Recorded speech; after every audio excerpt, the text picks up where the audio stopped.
Pokoknya Inter aja bakal juara Gua nih. Inter bakal juara. Catat omongan gua.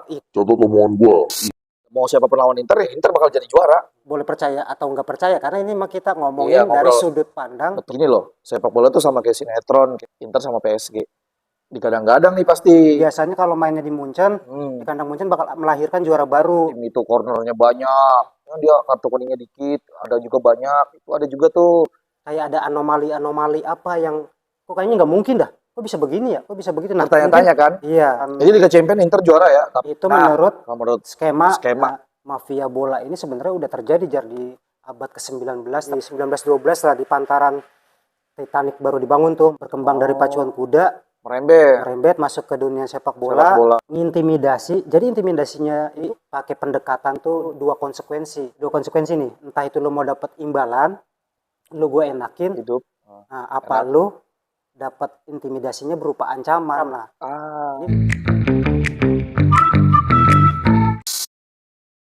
Kemenangan Inter sama Barcelona di leg kedua kan berakhir dramatis tuh dengan agregat 7-6 ya kan. Salah satu temen gue ini ngikutin perkembangan sepak bola dari dulu yang dia zaman fanatik sampai sekarang dia itu punya fakta mengejutkan di balik apa yang kalian percaya selama ini tentang sepak bola yang kelihatannya normal gitu kan. Dia punya keyakinan Inter bakalan yang jadi juara Liga Champions Eropa nih di tahun ini 2025. Berdasarkan pengalaman yang dia udah amatin, pelajarin bahwa keanehan dan anomali dalam dunia sepak bola internasional ini menurut Anjar diindikasikan tadi ternyata sepak bola itu enggak murni-murni banget pure main bola gitu kan. Menurut Anjar nih, sampai sejauh ini sih pembuktian omongan dia itu benar. Udah sama gua Anjar Munajar. Bener kan Jar? Betul. Lu jadi yang gua tahu kan selama ini ngoceh nih hasil prediksi lu yang lu pelajarin tentang pola ada unsurnya rekayasa di dunia sepak bola yang kerap terjadi sampai detik ini, bahwa lu meyakini Inter bakal juara di tahun ini Europa Champions League ya. Nah coba lu ceritain gimana tuh awal mulanya, dasar lu keyakinan lu ini nih atas rekayasa ini. Ya awal mulanya sih sebenarnya gue fanatik sama sepak bola gitu, suka banget yang namanya nonton bola, apalagi kan gue dulu di Tangerang tuh, terus juga gue nonton yang namanya Persikota lah sampai ke stadion gitu, terus sampai berlanjut kok gue kayak ada yang aneh aja gitu, kayak lah kok tim gede bisa kalah sama tim kecil gitu, itu kenapa gitu kan, kayak gitu. Suatu ketika gue tahu nih yang namanya oh ternyata sepak bola iya kalau nggak disetting tuh kayaknya nggak enak gitu.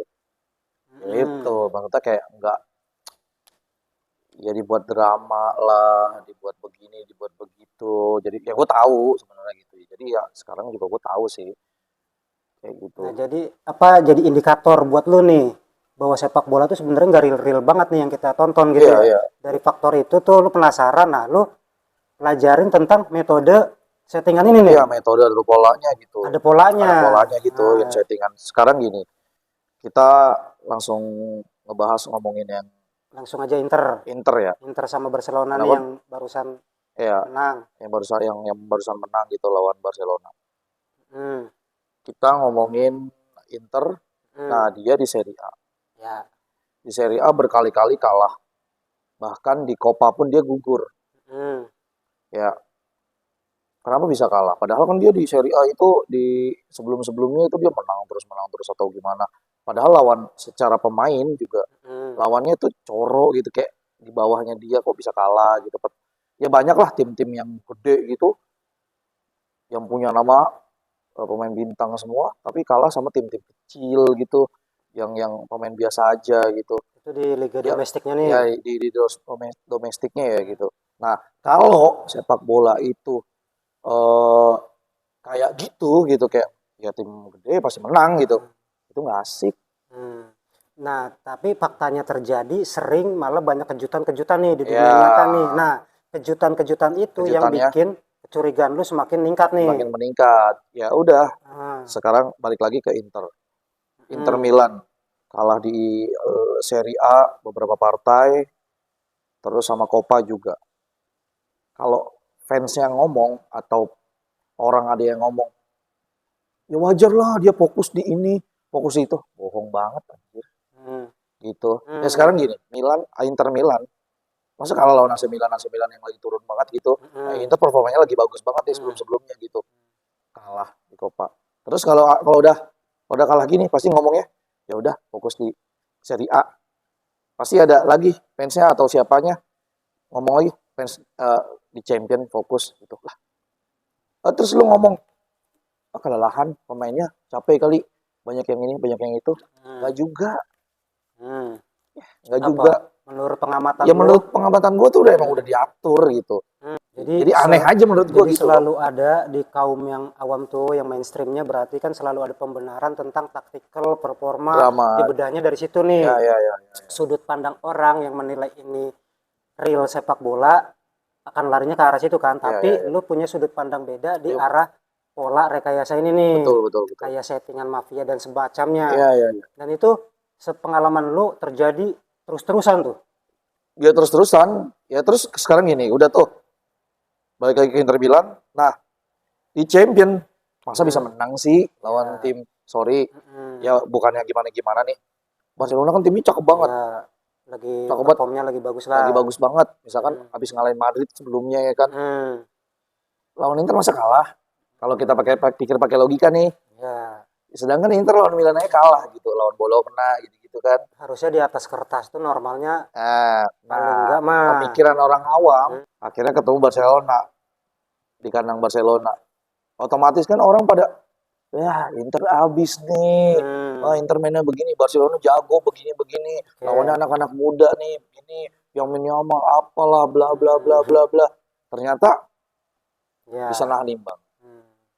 Jadi itu ya pola unsur rekayasa yang lu pelajarin nggak cuma di tahun ini tapi di tahun-tahun sebelumnya nih. Itu udah ada dah. Itu Ya, itu contoh, emang sebagai berjalan contoh. polanya siklusnya emang udah kayak begini Ya, yang lu pelajarin. ya. Jadi bahwa ada yang lagi performnya bagus diangkat media, ternyata kalau dipakai metodenya ke arah settingan Ya, ini justru yang nggak banyak kelihatan cemen gitu. yang kelihatan cemen, yang nggak banyak dijagokan itu ya itu yang biasanya membagongkan gitu nanti hasilnya gitu. Kayak gitu. Udah tinggal sama.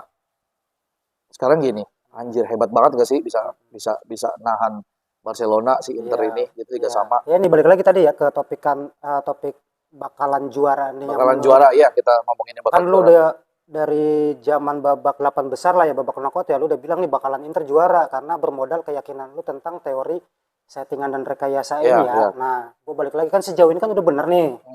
Settingannya bakal juara dan sekarang udah ngelangkah ke final. Nah, yang paling kemarin dari pertandingan leg kedua kemarin yang makin nguatin yang nonton nih, bahwa mereka bener percaya. Coba biar mereka nangkep nih yang nonton nih. Bagian mana-mana aja tuh yang menurut coba gua yang aneh. menurut lu aneh ya, aneh dan menguatkan bahwa itu benar-benar ini pertandingan kayak rekayasa nih. Coba lu kasih pencerahan. Yang pertama, yang masih belum percaya nih. Ya, yang pertama. Jadi yang menurut gua aneh di pertandingan di Inter sama Barcelona yang di kandang Inter nih. Di babak pertama kan dia golin 2 gol nih. Langsung buru-buru deh gitu ya. Golin tuh yang pertama si Lautaro, kedua si Çalhanoğlu. Tapi nyerang terus juga nih si Barcelona, nyerang juga. Ada perlawanan lah di situ ya gitu. Ya namanya Barcelona tim cakep gitu kan. Ya lu mau tim cakep mau main di kandang mau mana ya tetap aja rumput-rumput juga kan. Yang mainnya gitu istilahnya gitu. Kasarnya dah nyerang tapi nggak ada finishing nih. Nggak ada finishing, nggak bisa selesai dengan baik.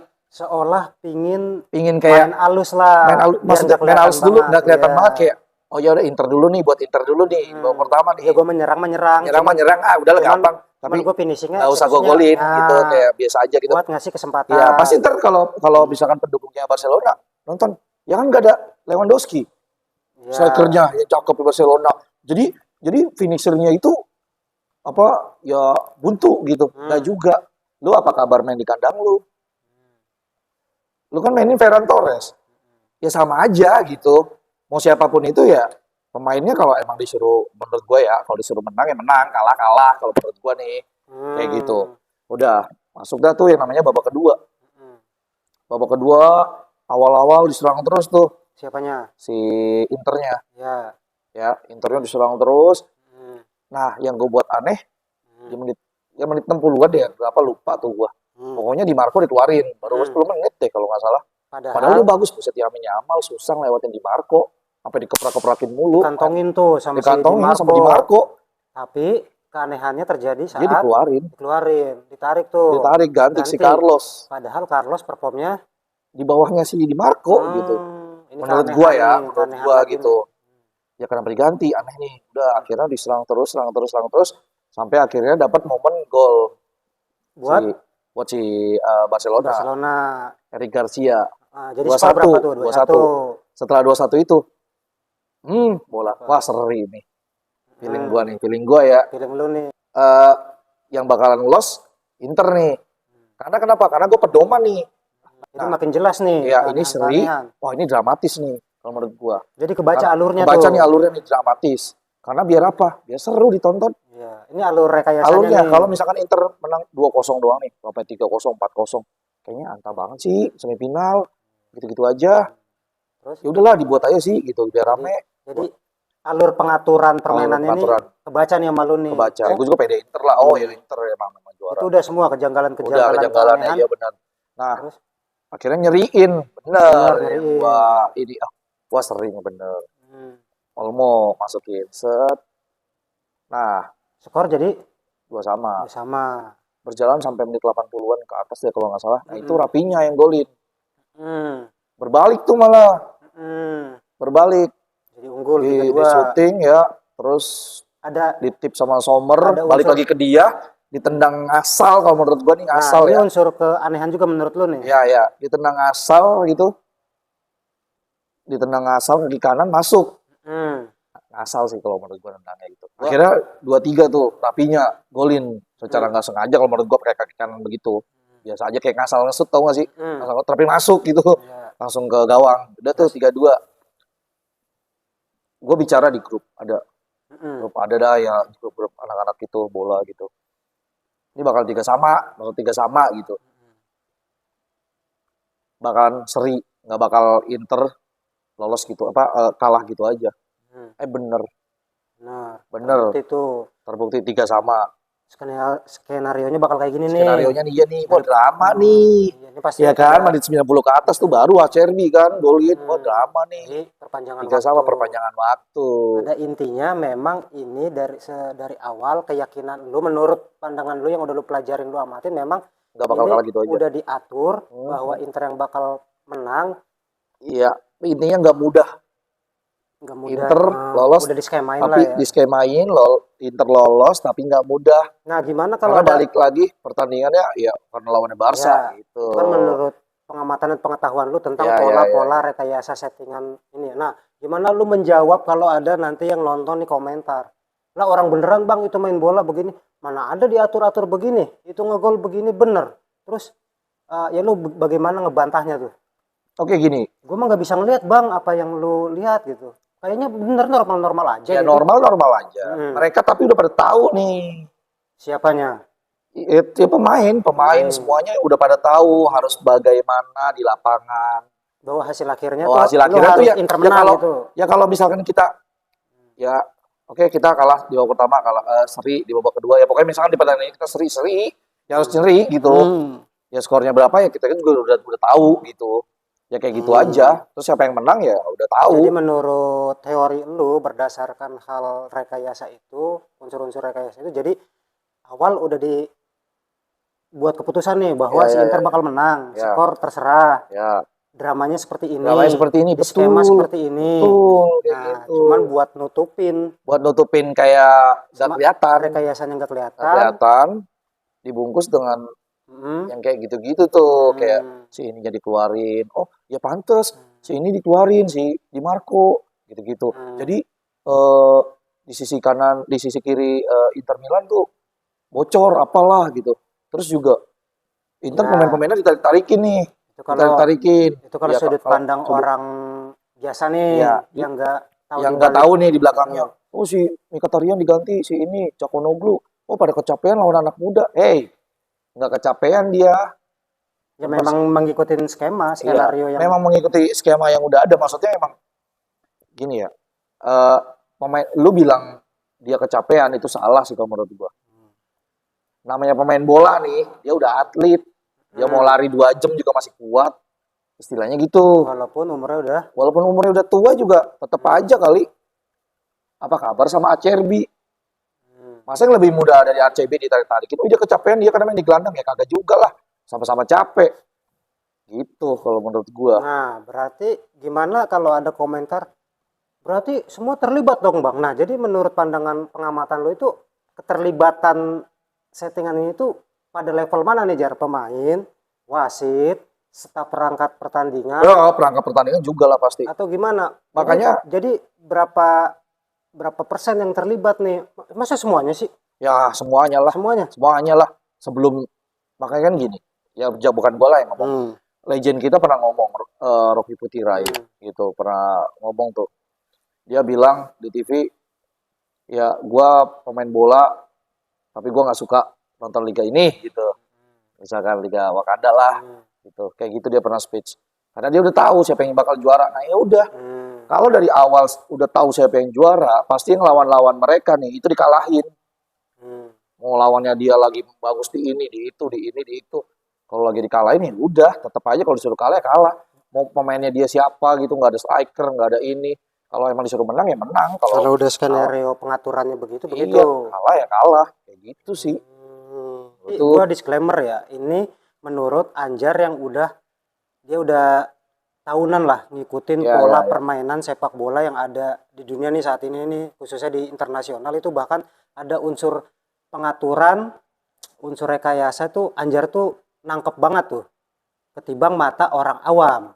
Nah, jadi ini apa yang udah kita obrolin, apa yang udah dituturin sama Anjar itu menurut pengalaman dan pengamatan dia nih dalam hal bola. Nah, terus juga ya udah tuh sampai ke final kan sekarang nih dia masuk lolos nih. Berarti kan bener nih. Bener nih. Prediksi yang bener nih yakinin.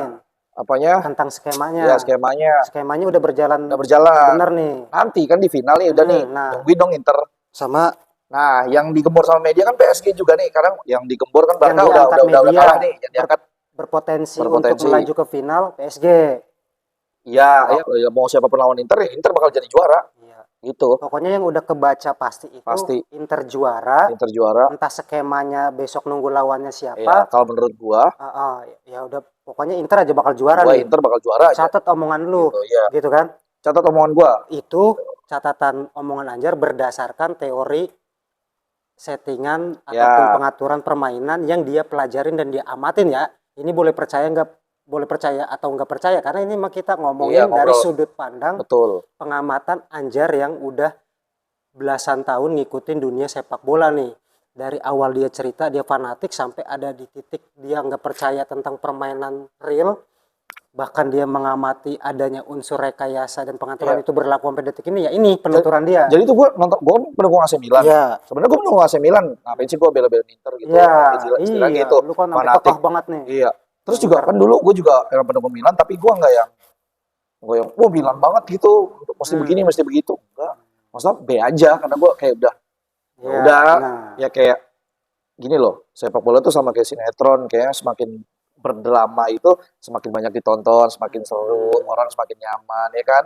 Kayak gitu aja ya, termasuk juga sepak bola kayak gitu menurut gue, gitu. Jadi ya gue makanya tuh biasa aja gitu kan. Mulai unsur fanatik lu udah berkurang. Udah berkurang aja gitu, tapi gue tetap suka Milan gitu. Tetap suka ngikutin Milan gitu. Nah, ketika Inter lagi nunggu ketemunya misalkan PSG deh, kita ambil contoh. Inter sama PSG. Wow, PSG kan digadang-gadang nih pasti beritanya dinaikin nih. Beritanya naik nih pasti nih si PSG. Oh, PSG si Kvaratskhelia-nya bagus, Dembele-nya bagus, tuh siapanya lah itulah. Duh gue apalah itu dia lagi cakep, backnya kiri kanan, wow cakep Hakimi, kirinya Mendes lagi cepet-cepet banget. Betul. Itu ini sudut pandang normal nih, sudut pandang mainstream. Yang orang normalnya akan berpikir ke situ. Kan ada fakta juga apa hal-hal yang di luar fakta-fakta unik. Ini mainnya di Munchen nih. Ini biasanya kalau mainnya di Munchen, di kandang Munchen bakal melahirkan juara baru. Data-data itu kan disuguhin tuh sama media dengan harapan ekspektasi orang, wah kayaknya iya nih bakal Arsenal PSG yang bakal juara baru gitu kan. Nah nggak taunya kalau kita balik ke pakai konsep yang sebelum terus pengaturan itu dia juga nih kalau lu tahu ada yang namanya orang tim itu cornernya banyak. Itu ada tuh coba lu perhatiin deh. Terus dikit-dikit out apa gimana gitu atau terus jarang yang out itu ada juga. Terus ada di satu pertandingan dia kartu kuningnya dikit, ada juga banyak, itu ada juga tuh. Nah, terus di golnya dikit atau enggak golnya banyak gitu.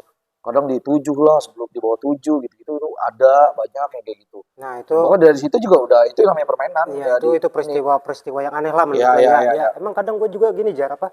Gue kan juga ngikutin bola juga ya. Gue juga kan suka Arsenal tuh, cuman yang gak terlalu fanatik ngikutin aja sampai Ya ya. tahap ini.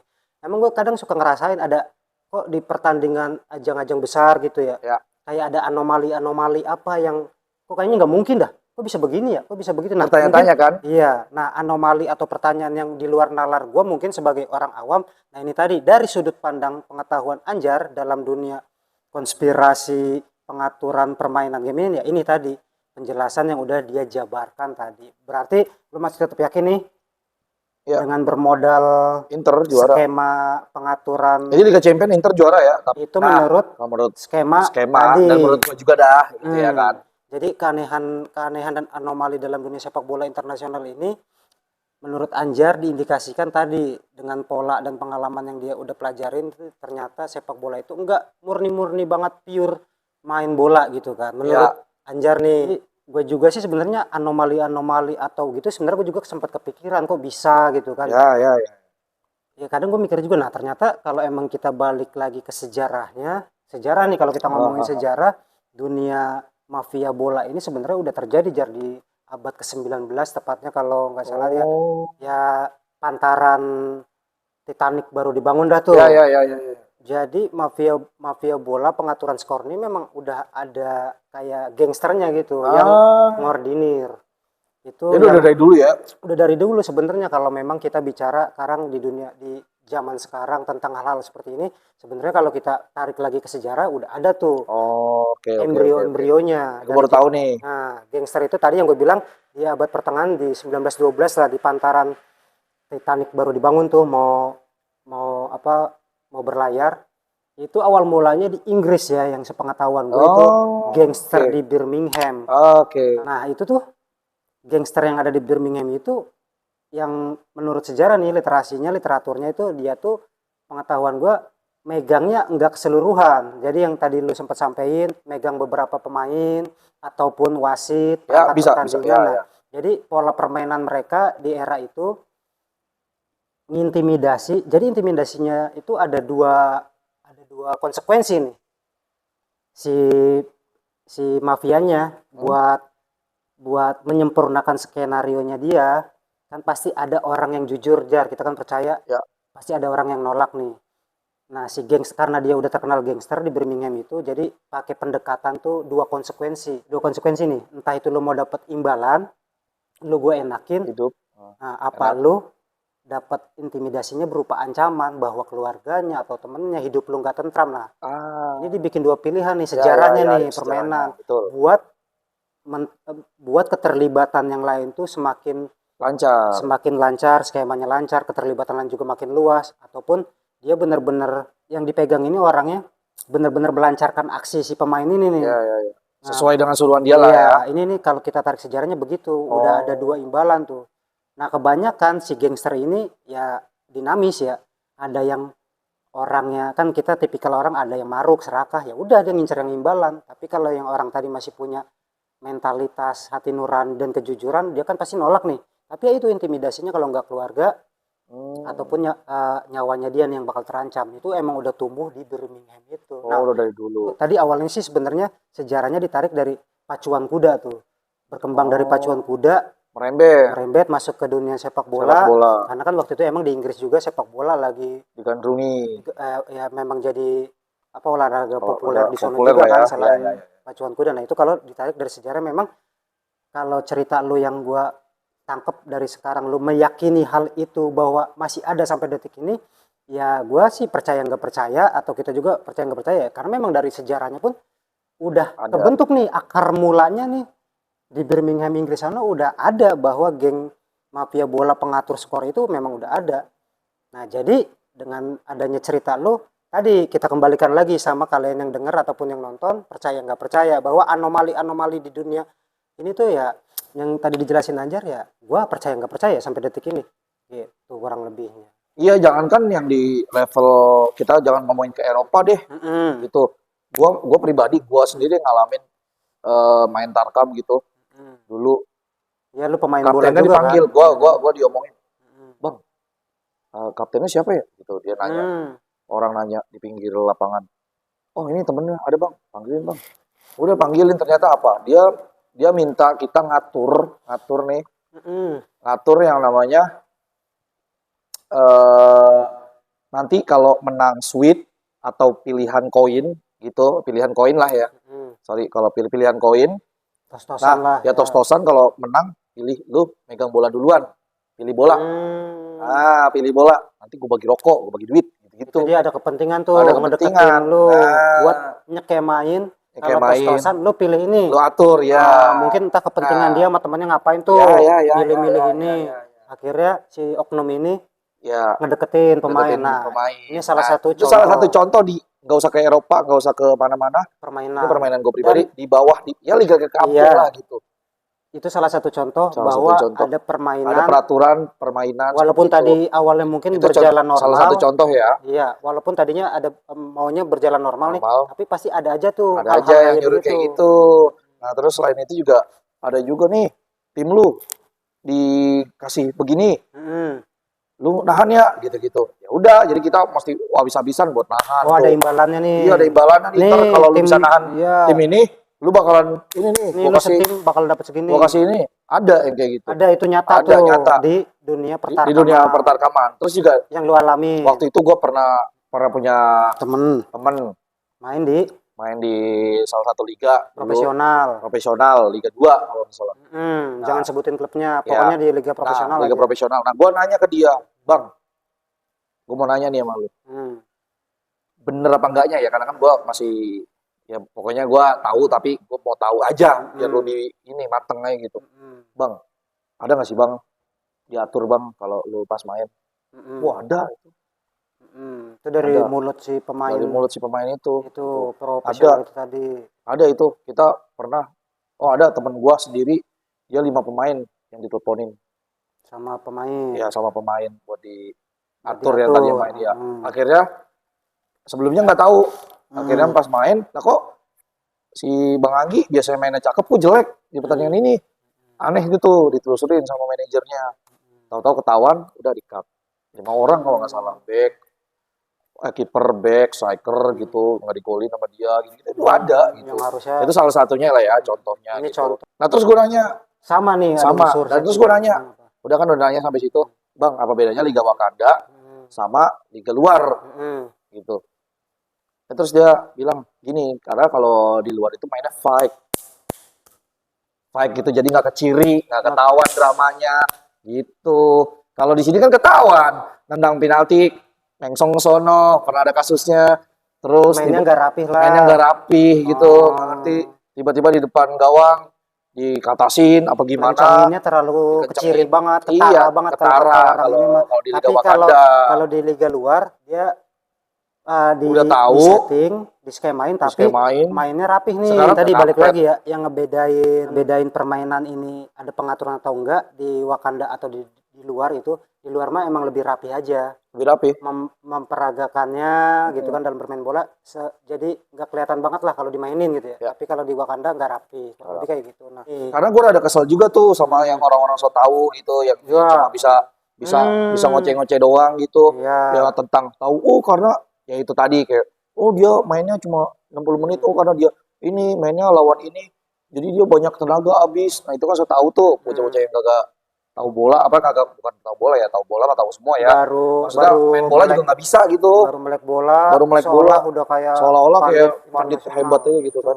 Nah jadi gitu ya, ini menurut pengetahuan Anjar yang dia udah lama mengamati dinamika sepak bola, bahwa apa yang dia selama ini, tadinya awalnya dia fanatik bahwa menganggap semua permainan bola di dunia internasional itu normal-normal aja gitu kan, sampai dia pada titik nggak kepercayaannya dia terhadap permainan sepak bola di saat ini tuh karena dia mempelajari teori atau pola-pola yang berbuah anomali di berbagai ajang sepak bola ya. Nah, dari situ dia sih negesin. Nah, dalam video kali ini kita bukan bermaksud apa-apa, gue disclaimer dulu ya.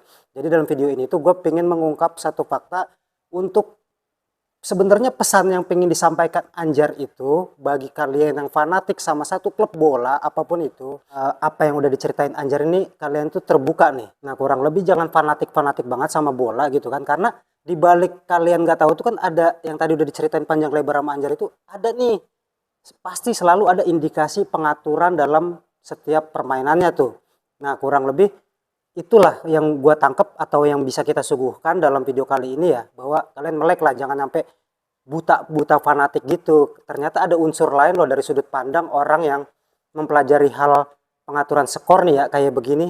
Salah satunya Anjar yang punya cerita gitu. Nah, mungkin lu juga Jar mau nyampain pesan apa nih yang mau lu sampaikan sama orang yang masih Ya awam intinya banget, intinya fanatik gitu kan. jadi pesan gue adalah untuk teman-teman yang fanatik bola nggak apa-apa fanatik, tapi lo jangan pernah yang kayak ngata-ngatain tim orang lah, tim anjing, tim apa ini, tim ini begini gitu ya, Ledek-ledekan janganlah. boleh dah, wajar. Ledek-ledekan nggak apa-apa dah, Ya, kalau ledek-ledekan buat ya boleh deh, seru-seruan aja. seru-seruan nggak apa-apa, Tapi tapi jangan sampai sampai lo nyakitin orang lah kayak apalagi gitu. nyakitin diri sendiri, Apalagi tim nyakitin lu diri sendiri, kayak kalah. misalkan gini contoh, aduh gua misalkan Barcelona sampai mati, Real Madrid sampai mati, misalkan tim Wakanda nih, tim-tim Konoha sampai mati gitu, gue bela-belain. Barcelona till I Ngapain? die. Iya, terus lu Wakanda till I datang die. orang lu timpuk-timpukin apa dia datang gitu. Aduh, Nah, harusnya mikir ke situ deh. jangan fanatik buta. Pesan Nah, yang pengen disampaikan intinya sama itu. Anjar adalah bahwa kalian tuh apa yang kalian selama ini dukung fanatik kan nggak tahu tuh ada cerita-cerita di baliknya yang mungkin kalian belum sempat kepikiran atau faktanya Iya, atau ceritanya belum sampai ke kalian. Nah, ini cerita Anjar untuk membuka kalian biar lebih jangan iya. fanatik banget. Jangan sampai timnya yang udah didukung fanatik Ketika lebih apa kalah gitu iya kan. kalah, timnya kalah, misal Nangis. gede, terus lu rusuh, misal Rusuh. bangku lu Oh, hancur-hancurin. mending kalau begitu. Apa? Itu Anarkis jatuhnya. anarkis, jangan anarkis itu. Nah, mereka-mereka itu sebenarnya udah tahu dia tuh kalah Nah, begini, dia tuh menang begini. Ya udah tahu jadi gitu. jangan Jadi diambil jangan buat serius konyol banget gitu, gitu. jangan dibuat serius Iya, gitu. karena di balik itu kita nggak Ya, pernah ya, tahu. ya. Mungkin cerita Anjar bisa kita bilang benar, kita bisa bilang juga nggak benar karena namanya ini teori konspirasi yang Anjar pelajari atau amati selama ini di dinamika atau di persepak bolaan dunia gitu ya. Ya. Jadi nggak bisa kita saklek tuh mutlak hitam dan putih dalam permainan. Setiap permainan berarti ada gradasinya tuh, bias-biasnya, abu-abunya tuh ada. Nah, Ada. abu-abunya ini antara hitam dan putih saklek dalam permainan. Nah, ini yang coba Anjar jelasin bahwa nggak pure loh permainan itu hitam putih, bahwa bener real. Nah, itu ada gradasi-gradasinya, abu-abunya yang mungkin banyak dari kita nih percaya nggak percaya ya. Ya gue juga sama percaya nggak percaya. Cuman Anjar kan punya cerita yang udah dia jabarin tuh bahwa ya tadilah pesan yang bisa kita sampaikan, jangan sampai fanatik buta mendukung buta banget sampai anarkis, sedih berlarut-larut sampai merugikan diri sendiri apalagi orang banyak. Kurang lebih itu yang mau disampaikan Anjar dalam video kali ini. Disclaimer lagi sekali lagi, bukan maksud apa-apa tentang Inter yang pasti juara di tahun ini Champions League. Kalian boleh percaya atau nggak percaya, ini video kita bikin di setelah Inter memastikan diri di leg kedua ngalahin Barcelona. Kalau emang terbukti Inter bakal juara, berarti kalian bisa buka mata tuh dari apa cerita yang Anjar sampaikan tadi. Bisa terbuka mata kalian. Kayaknya bener nih orang. Nggak salah, itu terserah kalian. Kita balikin lagi. Nggak ada unsur paksaan kali ini. Kurang lebih kayak gitu aja dah program Kongko Apa Baik di episode 8 kali ini. Sama gua Prasanggi di channel Prasanggi Story. Kalau kalian suka sama konten-konten yang kayak begini, buat apresiasi sama channel saya, kalian bisa kasih like, subscribe, komen, juga share-nya. Kita bakalan balik lagi di program-program selanjutnya. Salam tuang rasa, tuang cerita.